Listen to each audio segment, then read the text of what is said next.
O Via Justiça de hoje é sobre a redução da maioridade penal.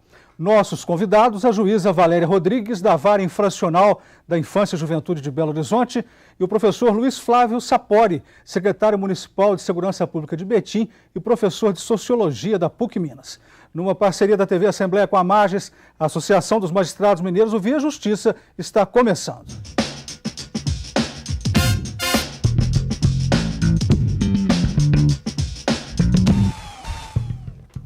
A redução da maioridade penal voltou à pauta do Congresso Nacional. A discussão da proposta da emenda constitucional que reduz a maioridade para 16 anos teve momentos tensos na Comissão de Constituição e Justiça da Câmara dos Deputados. Deve-se ou não reduzir a maioridade penal no Brasil, doutora Valéria?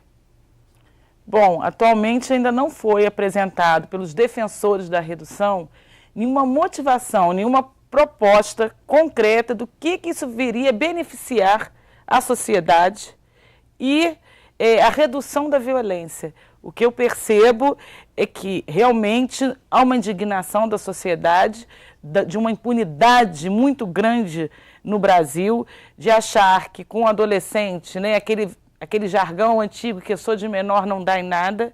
Então a gente acha que essa impunidade com o adolescente está impune às práticas de crime. A redução iria gerar uma redução dessa criminalidade, eu entendo que não, como profissional que lido há 10 anos com adolescente infrator. Eu entendo que a redução não vai diminuir a violência no Brasil. O encarceramento de adolescente não resolveria esse problema. Professor, o senhor é favorável ou não a essa redução? A redução da maioridade penal para todos os crimes, de maneira geral, eu sou contrário. Por exemplo, tráfico de drogas, furtos, pequenos roubos. Não vejo necessidade, eu acho que o Estatuto da Criança e Adolescente atende bem o autor de ato infracional nessa faixa etária, permitindo inclusive a reintegração social de uma maneira mais fácil. Agora, para crimes muito graves, eu entendo como homicídios, latrocínios, estupros seguidos de morte, são crimes muito violentos. O Estatuto ele é inadequado. Eu entendo que para esse tipo de crimes é fundamental que o adolescente seja julgado como adulto. Como é um modelo adotado em outros países, como a Inglaterra, em alguns estados norte-americanos. Você não reduz a maioridade penal de uma maneira ampla e restrita, mas a reduz para o tipo de crime. Essa proposta, inclusive, já existe no Congresso Nacional. Ela me parece a mais sensata diante da realidade brasileira. Concordo plenamente com a doutora Valéria, a redução da maioridade penal, mesmo para essas situações do crime grave, não é uma panaceia, não vai resolver o problema da violência no Brasil, mas ela tem que ser percebida como uma medida apenas, entre tantas outras que têm que ser adotadas diante da gravidade da situação da violência no Brasil. Então, reforço o argumento. Para adolescente que comete homicídios, latrocínios e crimes violentos como esses, ele deveria ser julgado como adulto, o caso dele deveria ser enviado a uma vara criminal comum e a penalização dele deveria seguir os ditames do Código Penal. Eu entendo essa seria a mudança mais adequada para o atual momento brasileiro. Doutora Valéria, quais são os argumentos favoráveis à redução? Eu acho que ia isentar o Estado de sua responsabilidade maior, né, que é políticas e programas educacionais, sociais, na prevenção da criminalidade. Quem se beneficia dessa redução não é a sociedade, porque ela vai continuar sofrer violência, a criminalidade vai continuar. Acho que quem se beneficia com essa redução é o próprio Estado se isentando de cumprir com suas obrigações. Redução, professor Sapori, da maioridade penal pode significar maior segurança da sociedade? Quais são as estatísticas da criminalidade juvenil? Não é isso que a gente tem que ter clareza. O problema da violência no Brasil não vai ser resolvido com medidas legislativas. Não é com mudanças no Estatuto da Criança e Adolescente, no Código Penal, simplesmente, não é com maior ou menor punição, com redução ou não da maioridade penal, que você vai, não é na semana que vem, no mês que vem, no ano que vem, ter redução dos crimes. Esse tipo de argumento é equivocado, né? Esse tipo de análise não tem fundamento. Mas, por outro lado, há que se constatar que a impunidade na sociedade brasileira para adultos e adolescentes é muito grande. E a impunidade, e aí eu acho que a Valéria, né, nós podemos chegar a um acordo, Valéria, ela tem duas dimensões. A impunidade é o baixo grau de certeza do crime. Você tem a lei, mas a lei não é cumprida. Né? Ou mal cumprida. Ou uma lei ineficiente. Uma lei ineficiente, inadequada. E, segundo lugar, a impunidade é também a baixa severidade da punição também. Ou seja, um adolescente que mata, tira a vida de alguém e no máximo 3 anos de internação, isso eu entendo como impunidade, Valéria. Como um adulto também que mata, pega 20 anos, mas com 3 anos ele já está na rua. Exatamente. Então concordamos, Valéria, que essa dupla dimensão, o que mais me preocupa no Brasil é o fato de uma sociedade que você tem 56 mil assassinatos por ano.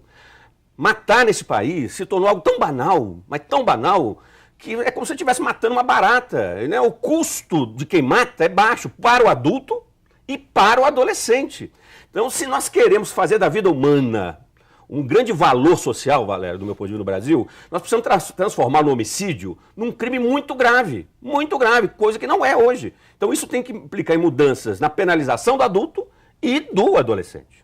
Reduzir a maioridade penal para 16 anos, quais são as implicações psicológicas disto? Veja o que diz a psicóloga Débora Matoso, integrante do Conselho de Direitos Humanos do Conselho Regional de Psicologia de Minas Gerais.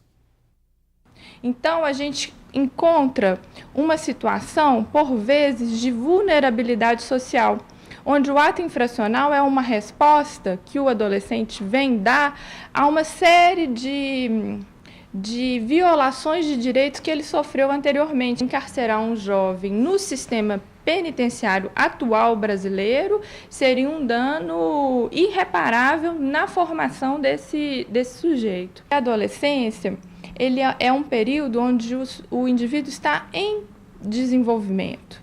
Ele ainda tem potencialidades a ser desenvolvidas.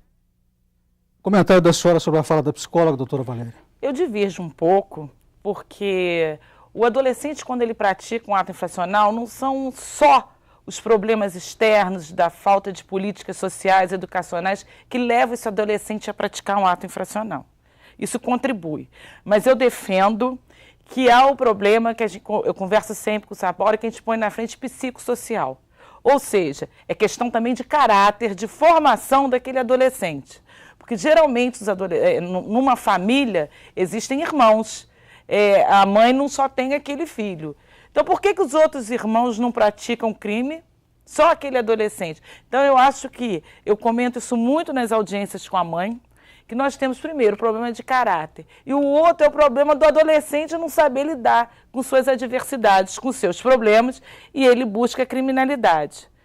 Então, não vamos só, lógico que nós temos políticas públicas ineficientes, a parte educacional principalmente, porque 99% estão fora da escola. Os adolescentes que praticam ato infracional estão só matriculados na escola, mas não frequentam. Isso é um fator que influencia? Mas eu acho que o caráter da pessoa também é um fator determinante na prática do ato infracional. Eu queria complementar o argumento da Valéria, que eu acho perfeito, é isso mesmo. A psicóloga, ela tem uma visão, digamos, romântica do mundo, né? De que o adolescente é um pobre coitado, uma pobre vítima, né, da sociedade. O adolescente de 16, 17 anos, ele sabe muito bem discernir o bem do mal. Ele sabe muito bem discernir o certo do errado. Então, essa vitimização do adolescente infrator, ela não cabe mais na realidade brasileira. A gente tem que ser muito realista. O adolescente, a formação do caráter dele também depende do cálculo de custos e benefícios. O adolescente aprende a se tornar membro de uma sociedade quando ele passa a tomar decisões, né, de acordo com os parâmetros morais. Não é isso, Valéria? Quando ele percebe que ao roubar, ao traficar, ao matar, ele está infringindo um dano a alguém e que ele tem que ser punido por isso. Ele tem que ser responsabilizado. Então, esse tipo de argumento, ela não cabe mais na realidade brasileira. O que não significa que estamos aqui defendendo uma penalização generalizada para criança e adolescente. Não é isso. Nós temos que analisar qual é a melhor maneira de lidar com aquele adolescente que comete um crime. Então, não é transformando ele numa pobre vítima da sociedade que nós também vamos resolver o problema. O problema é o seguinte, o adolescente ele sabe o que ele está fazendo, ele tem plena capacidade de entendimento. Aliás, até uma criança de 5 anos, ela tem capacidade, quando ela faz uma coisa errada ou não, de entender. Lógico que nós vamos avaliar essa responsabilização de acordo com a idade. Hoje, com a idade que eu estou, eu não vou me comportar quando eu tinha 16 anos, porque eu tinha uma outra visão. Nós temos que respeitar também as idades. Agora, eu entendo que, independente da faixa etária, todos nós temos que ser responsabilizados, porque é uma forma de educação. Perfeito. Dos atos ilícitos que nós praticamos. O Via Justiça faz agora um rápido intervalo e voltamos em instantes.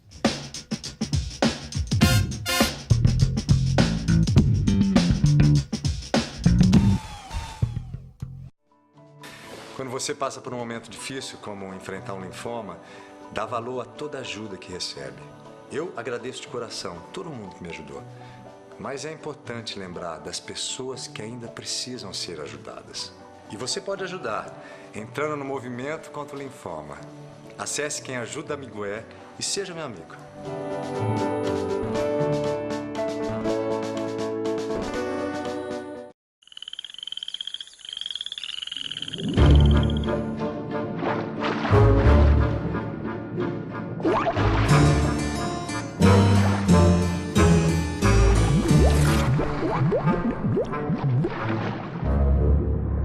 As drogas são uma armadilha. Você sabe disso. Seu filho não. Converse com ele. O diálogo é a melhor forma de afastar o perigo das drogas. Quando uma pessoa provoca alguém como ele na rua, não tem ideia do que ele é capaz. Sou capaz de deixar pra lá. Minha vida vale muito mais do que qualquer briga ou discussão. No Brasil, milhares de pessoas são mortas por motivos fúteis. Conte até 10. A raiva passa e a vida fica. Paz. Essa é a atitude. Uma campanha do Conselho Nacional do Ministério Público e ENASP.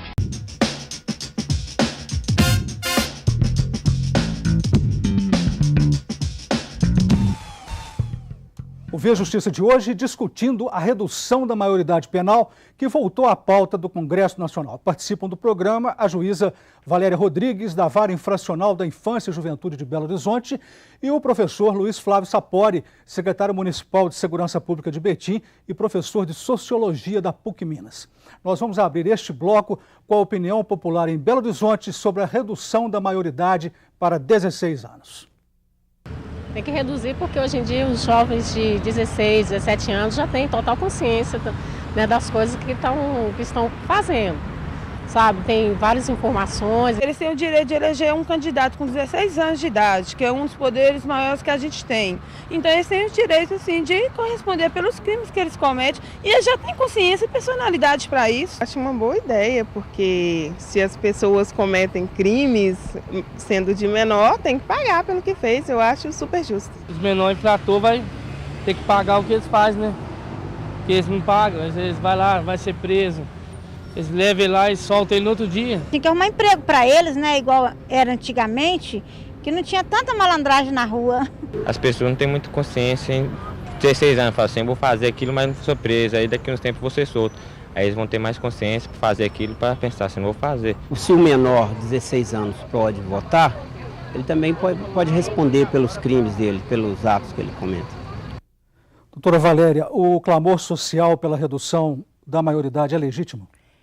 É porque ele é pautado na violência que a sociedade vem sofrendo, né? A criminalidade aumentando cada vez mais, essa insegurança, a ausência do Estado em políticas de segurança pública eficaz, se não vê, ela só vem aumentando. Então eu entendo que ela é legítima, a sociedade demonstra nessas falas um total senso de impunidade, que o Brasil vive um senso de impunidade. E a banalização. Hoje, os telejornais só passam crimes, assassinatos, roubos, e a família continua comendo, continua lavando louça, porque isso entrou no cotidiano do cidadão, que não causa mais espanto. Você não para mais para assistir uma notícia dessa. Um avião que cai, que mata 150 pessoas, isso a pessoa passa andando, escuta. É assim que está a sociedade. E esse jovem está sendo criado no meio de uma banalização da impunidade. Então, eu acho que a população está sendo enganada pelos políticos, porque não é reduzindo a maioridade. Eu acho que o Estatuto está com 23, 24 anos, ele precisa ser alterado. Eu entendo que na época que ele foi feito, não havia essa criminalidade infanto-juvenil. Então, nós temos, sim, que aplicar uma penalização, uma responsabilização mais severa para adolescentes que praticam crimes graves. Quando eu falo graves, eu vou além, não é só hediondos, não. É crimes graves, porque o hediondo ia limitar um pouco essa punição. Praticou crime grave, deveria haver uma responsabilização, o tempo de internação bem maior. Mas por que eu falo isso? Porque, graças a Deus, apesar de se propagar essa impunidade, numa esfera aqui em Belo Horizonte de 10 mil adolescentes apreendidos ao ano, só 6% que praticam crimes graves. Então, nós não íamos estar atingindo de uma forma desigual, socialmente desigual, essa faixa etária. Então, eu acho assim, vamos mudar o Estatuto, por que não? O Código de 40 não vem sendo alterado gradativamente de acordo com nossa mudança cultural, social. Então, eu acho que eu não entendo o que esses legisladores querem chegar. Essa PEC que está sendo discutida no Congresso, ela tem 22 anos. Há 22 anos a sociedade está sendo enganada. Nós temos uma PEC no Congresso Nacional, onde, Sapori, que é o que eu mais defendo, peço aos deputados que coloquem em pauta, é uma PEC onde os antecedentes do adolescente sirvam para a sua vida futura. Sim. Porque eles sabem que os antecedentes infracionais praticados por eles hoje não vão gerar nada na vida adulta. Não tem impacto nenhum. Não tem impacto nenhum. Isso, para mim, é uma prevenção. Fala assim, você está sendo rigorosa? Não, eu lido com eles todos os dias. E a primeira pergunta que eles me fazem é, isso aqui não vai gerar antecedentes para a minha vida futura. Então, eu acho que se essa PEC, onde os antecedentes de adolescentes gerem consequências na vida adulta, ia prevenir muito adolescente de praticar crime. Professor, você acha então que falta um pacto da sociedade, ou seja, das autoridades com esse menor infrator? Não diria um pacto, faltam políticas públicas mais consistentes. Por exemplo, nós precisamos ter um projeto nacional audacioso de prevenção à violência juvenil. Teve uma senhora que falou ali na reportagem, Magari, falta trabalho para o adolescente. E é verdade, quando ela fala trabalho, obviamente ninguém está querendo que o adolescente de 15, 16 anos... É exploração que a gente quer falar. Exato, volte ao trabalho, a lei nem permite. Mas é interessante que hoje é possível você dar empregabilidade a esse garoto de 15, 16 anos e gerar renda para ele. E principalmente para esse que está fora da escola, que a doutora Valéria chamou a atenção, que me parece muito importante. Há um grupo, um segmento hoje de adolescentes nas cidades brasileiras que não estuda e nem trabalha. É esse adolescente que é recrutado pelo tráfico de drogas. Falta uma política pública para ele. Falta uma iniciativa especial para ele. E aí não é penalizando que nós vamos resolver o problema, né? Mas se você criar mecanismo de reinserção social através da renda, eu posso diminuir o recrutamento dele pelo tráfico. Isso é muito importante. O que não significa que o clamor da população por mais punição ao adolescente que comete crimes graves seja ilegítimo. Ao contrário, eu concordo com a Valéria, é legítimo. A população está sofrendo no dia a dia, apesar do adolescente não ser responsável pela maior parte dos crimes. E quem está nos assistindo tem que ter clareza disso. Os dados estatísticos de Belo Horizonte e das outras capitais, Valéria, são todos como o que você chamou a atenção aqui. Menos de 10% dos crimes violentos são cometidos por adolescentes. Então, a redução da maioridade penal não vai ter resultados imediatos de reduzir crime. Então, nós temos que ter clareza das limitações. Por outro lado, as políticas de prevenção social, eu tenho reforçado muito isso. As políticas de prevenção focadas num público-alvo específico, em certos territórios onde o tráfico de drogas atua. É aí que nós estamos, o poder público está faltando com a sua devida responsabilidade. E, professor Sapori, o que mais a família questiona é essa falta de emprego, da empregabilidade.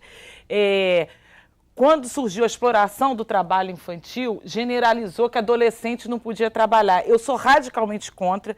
A primeira coisa que a mãe fala é assim, na tua idade eu já trabalhava. Exato. E bota o adolescente para trabalhar. Nós vamos fazer mais um intervalo e o Via Justiça volta em seguida com o bloco final do programa.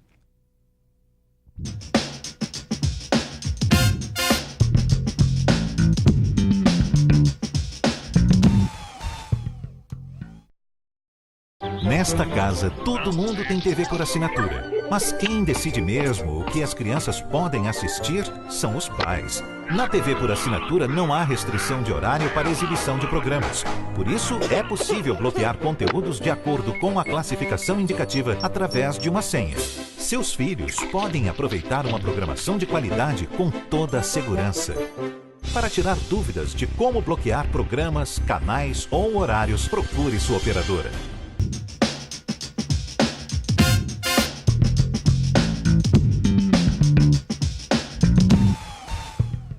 O Via Justiça e a redução da maioridade penal para 16 anos. Participando do programa, a juíza Valéria Rodrigues, da Vara Infracional da Infância e Juventude de Belo Horizonte, e o professor Luiz Flávio Sapori, secretário municipal de Segurança Pública de Betim e professor de Sociologia da PUC Minas. Doutora Valéria, a maioridade penal aos 18 anos gera uma cultura de impunidade entre os jovens de hoje?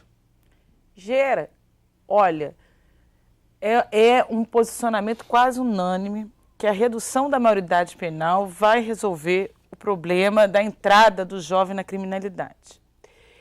Eu vou aqui dar minha visão como uma juíza, uma profissional que está ali na linha de frente há 10 anos. Nós não vamos resolver isso. Cada vez mais eu percebo crianças de 11 anos praticando crimes.